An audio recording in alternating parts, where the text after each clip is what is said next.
Très ravi de vous retrouver au compte de ce journal et merci de choisir la télévision Al-Nosou pour vous informer. Bienvenue dans votre édition. Le président de la commission chargée de l'organisation du référendum constitutionnel, Liman Mohamed, a fait une déclaration ce 15 décembre 2023. Déclaration relative au déroulement du vote référendaire du 16 et 17 décembre 2023. C'est bien extrait de ses propos au micro de Moussa Mohamed. Je voudrais au nom de la CONOREC saluer la maturité de notre peuple qui, par cette attitude et ce comportement, a su traduire éloquemment son attachement à la paix et à la stabilité, qui sont des paramètres intangibles pour nous tous. Demain, samedi 16 décembre 2023, démarre le vote des nomades et de nos compatriotes de la diaspora. Ce vote se déroulera sur 2 jours, tout comme le vote des forces de défense et de sécurité, appelé à voter uniquement le samedi 16 décembre 2023, conformément aux dispositions de la loi. Le dimanche 17 décembre 2023, dès 6 heures, commence le scrutin référendaire pour tous les électrices et électeurs sédentaires. Il prendra fin à 17 heures. Je puis vous assurer que toutes les dispositions sont prises par la CONOREC afin de permettre le bon déroulement du scrutin conformément aux exigences légales. À ce titre, j'affirme que tout le matériel électoral est disposé dans les 22 726 bureaux de vote retenus pour ce scrutin. Les cartes d'électeurs pour les anciens inscrits sont mises à la disposition dans les centres de recensement et les lieux de vote depuis le 17 novembre 2023, date de retrait officiel par le chef de l'État de sa carte électorale. J'invite instamment en conséquence ceux des électeurs et électrices qui n'ont pas encore retiré leur carte d'électeur disponible à venir au centre de recensement et lieu de vote de leur lieu de résidence en vue de retirer leur carte d'électeur qui, selon la loi, peuvent être retirées jusqu'au jour du scrutin. Pour l'observation indépendante, neutre et exhaustive des opérations électorales, la CONOREC a accrédité 2000 observateurs internationaux et nationaux de la société civile. Ils ont reçu leur badge et guides électoraux en vue de témoigner librement et en toute objectivité de la qualité du déroulement des opérations électorales. Électrices et électeurs, en ce temps d'amorce d'un nouveau tournant de notre processus électoral et plus généralement de l'histoire de notre pays, je vous exhorte une fois de plus en un sens exemplaire de responsabilité civique en sortant massivement pour exercer votre droit de vote les samedis 16 décembre et dimanche 17 décembre 2023. Le président national du Parti des intellectuels socialistes tchadiens pour l'évolution en piste, noté à la Ringar, a fait un point de presse le 15 décembre 2023 à la radio Oxygène à Kamda dans la commune du 7e arrondissement, un point de presse relatif au bilan de la campagne référendaire effectuée en N'Djamena et le Tchad profond et invite par ailleurs les Tchadiens à voter dans le calme et la sérénité. Je vous invite à suivre un extrait de ces propos au micro de Zenaba Klimas.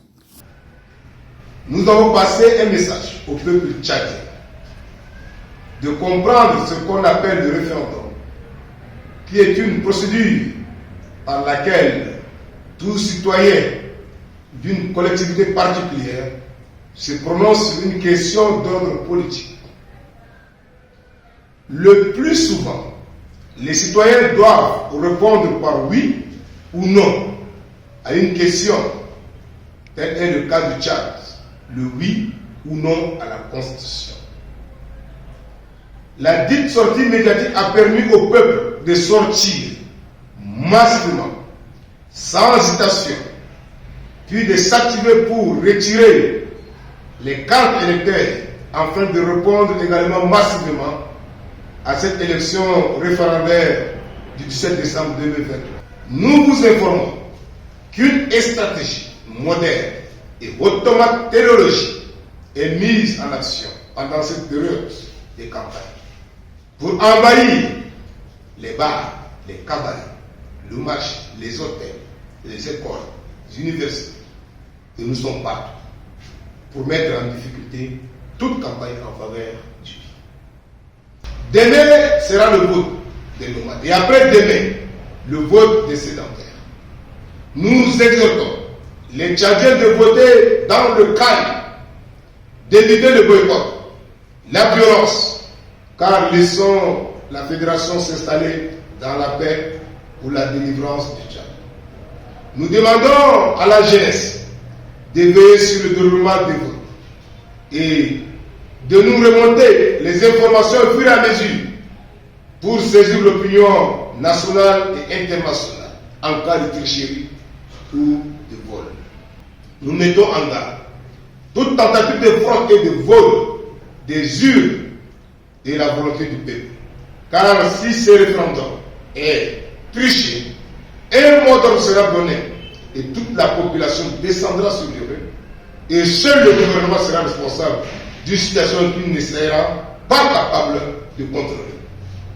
Nous avons cette ferme conviction que le 17 décembre sera le dernier jour où soleil de l'État militaire. Dans le même cadre, le président national du parti Union pour la démocratie, l'égalité et le développement, Votsulu Saka Philippe, a animé ce 14 décembre 2023 dans un hôtel de la place un bas de presse relatif au consigne des votes du projet de constitution soumis au référendum du 7 décembre prochain.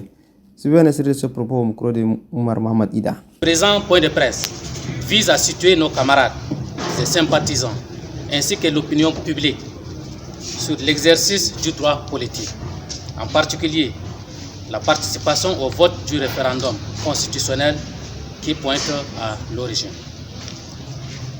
Un projet de constitution consacrant la forme unitaire décentralisée est proposé au peuple tchadien en vue d'établir un contrat social qui régira la vie de l'État. La forme unitaire décentralisée proposée, qui peut ressortir des innovations majeures, prend en compte. Cette forme prévoit l'élection des gouvernants à différents niveaux, parmi lesquels les gouverneurs, les conseils généraux en charge de la gestion des départements et les conseils municipaux. Pour l'idée, le problème du Tchad ne réside pas dans la forme de l'État, mais plutôt dans la malgouvernance, qui se traduit par la cristallisation de l'injustice sociale.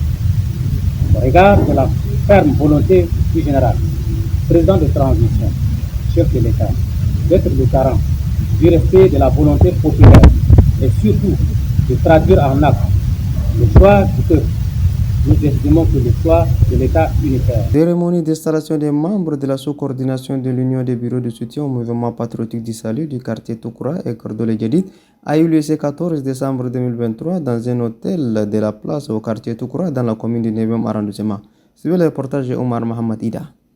Cette cérémonie d'installation de sous-coordination de l'UBS-MPS du quartier Toukoura et Kordole Djedid est couplée avec la campagne de sensibilisation pour le référendum du 17 décembre prochain. Présent à la cérémonie, le maire de la commune du 9e arrondissement, le coordinateur national de l'UBS-MPS, les délégués du quartier, ainsi que les militantes et les militants.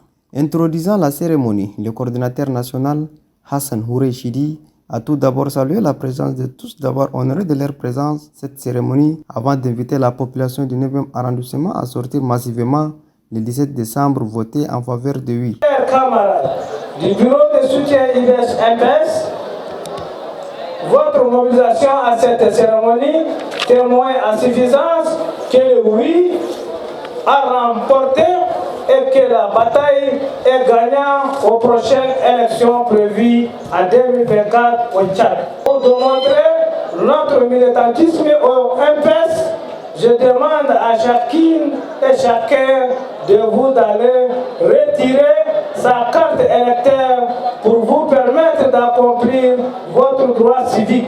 En évoquant les futures élections, je voudrais ici demander avec insistance à tous les camarades d'être solidaires pour consolider nos rangs au détriment